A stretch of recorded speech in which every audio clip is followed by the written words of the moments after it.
Is there anyone who would like to challenge me? Well, what an incredibly stupid question. You give me the awful impression, I hate to have to say it, of someone who hasn't read any of the arguments against your position ever. The empty life of this ugly little charlatan proves only one thing, that you can get away with the most extraordinary offences to morality and to truth in this country if you'll just get yourself called reverend. Are you asking me or telling me? I'm asking you a question. Well, why don't you listen to what I've got to say then? You're saying that they're ridiculous people. I've had to be sitting in this chair for half an hour listening to you being a megaphone for frauds, and I'm giving you my response. People like that should be out in the street shouting and hollering with a cardboard sign and selling pencils from a cup. Guys, stop.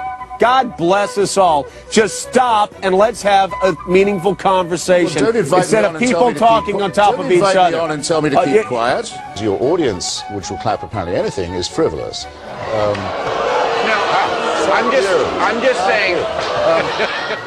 That's what I said. You took up all the time for my answer with your long, rather unlettered question. Oh.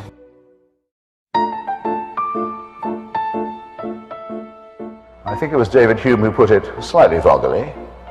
This was again about the virgin birth, I think. Which is more likely, that the whole natural order is suspended, or that a Jewish minx should tell a lie? There has to be an answer to this kind of question. Is it not the case that the spread of Christianity, about which you spoke so warmly and affectingly in your opening remarks, attributing it to the innate truth of the Bible story, was spread by that means, or because the Emperor Constantine decided to make Christianity the official religion of the Roman Empire? Which, in your view, contributed more to the spread of the faith? The Holy Spirit. I rest my case. In order to be Christian, you have to believe that for 98,000 years, our species suffered and died, most of its children dying in childbirth, most other people having a life expectancy of about 25, dying of their teeth, famine, struggle, bitterness, war, suffering, misery, all of that for 98,000 years. Heaven watches it with complete indifference. And then 2,000 years ago thinks, that's enough of that, it's time to intervene. The best way to do this would be by condemning someone to a human sacrifice somewhere in the less literate parts of the Middle East. Let's appear to the Chinese, for example, where people can read and study evidence and have a civilization. Let's go to the desert and have another revelation there. This is nonsense. It can't be believed by a thinking person. All of this could be part of a plan. There is no way an atheist can prove it's not. But it's some plan, isn't it? With mass destruction, pitiless extermination, annihilation going on all the time, and all of this set in motion on a scale that's absolutely beyond our imagination, in order that the Pope can tell people not to jerk off.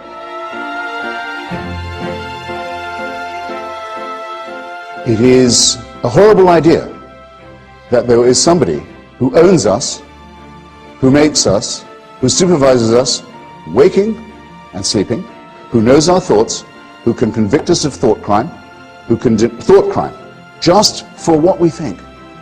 To demand this, to wish this to be true, is to wish to live as an abject slave. I mean to say it infects us in our most basic integrity. It says we can't be moral without Big Brother, without a totalitarian permission. It means we can't be good to one another. It means we can't think without this. We must be afraid. We must also be forced to love someone who we fear. The essence of sadomasochism. The essence of abjection, the essence of the master-slave relationship, and that knows that death is coming and can't wait to bring it on. I say this is evil, and though I do some nights stay home, I enjoy more the nights when I go out and fight against this ultimate wickedness and ultimate stupidity. And I'll tell you something, if I was told to do what all monotheists are told to do, and admire the man who said, yes, I'll gut my kid to show my love of God, I'd say, no, fuck you.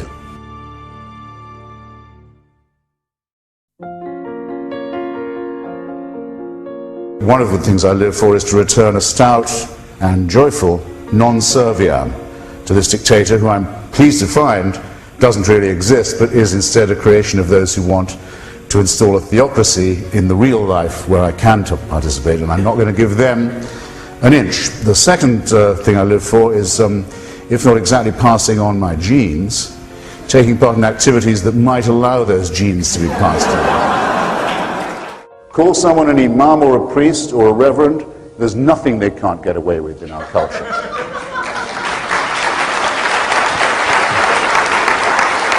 If I could change one thing, it would be that. The second would be when someone gets up and says, I'm a person of faith, that they don't get respect for it. They think that's a respect-producing statement.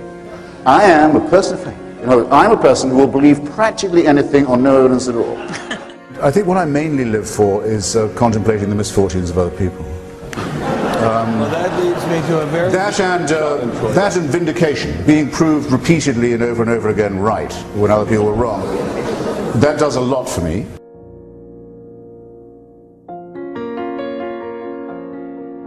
If you want to get good people to do wicked things, you need religion.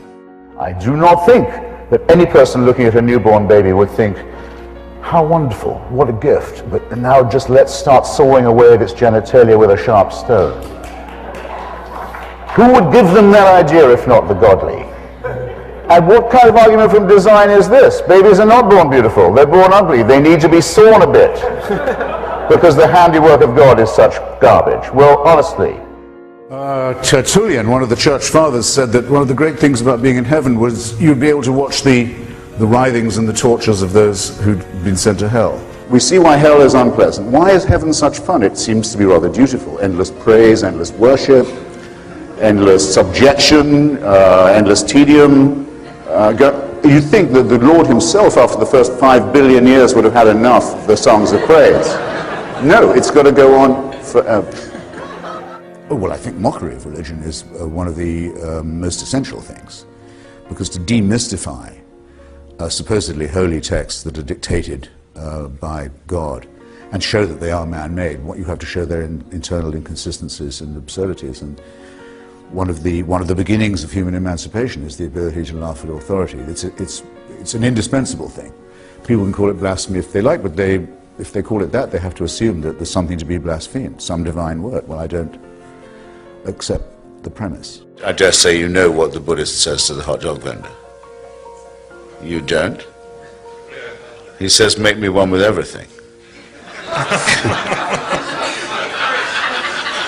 Yeah, well, wait, that's only part one, because the Buddhist then hands over a $50 bill and waits while he munches, and nothing happens. And he says to the hot dog vendor, okay, what about my change? And the hot dog vendor says, change comes only from within. I myself have never heard anything more profound than that.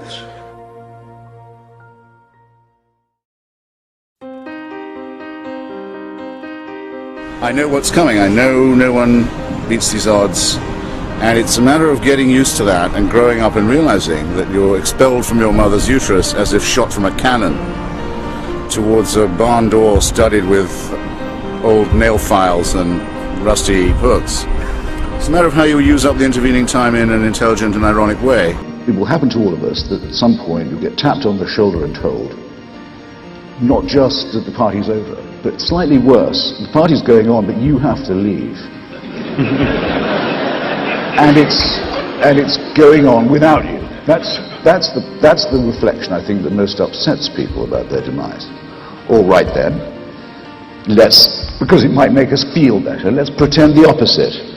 Instead you'll get tapped on the shoulder and told, great news, this party's going on forever, and you can't leave.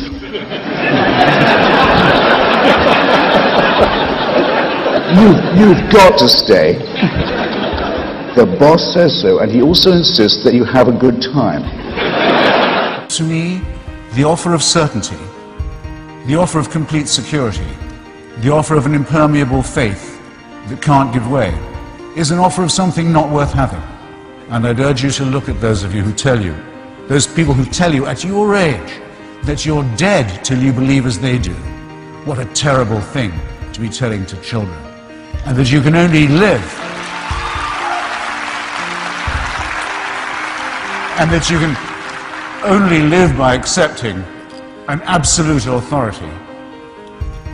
Don't think of that as a gift. Think of it as a poisoned chalice. Push it aside, however tempting it is. Take the risk of thinking for yourself. Much more happiness, truth, beauty, and wisdom will come to you that way. Thank you. How much longer are you going to do this? Till I drop.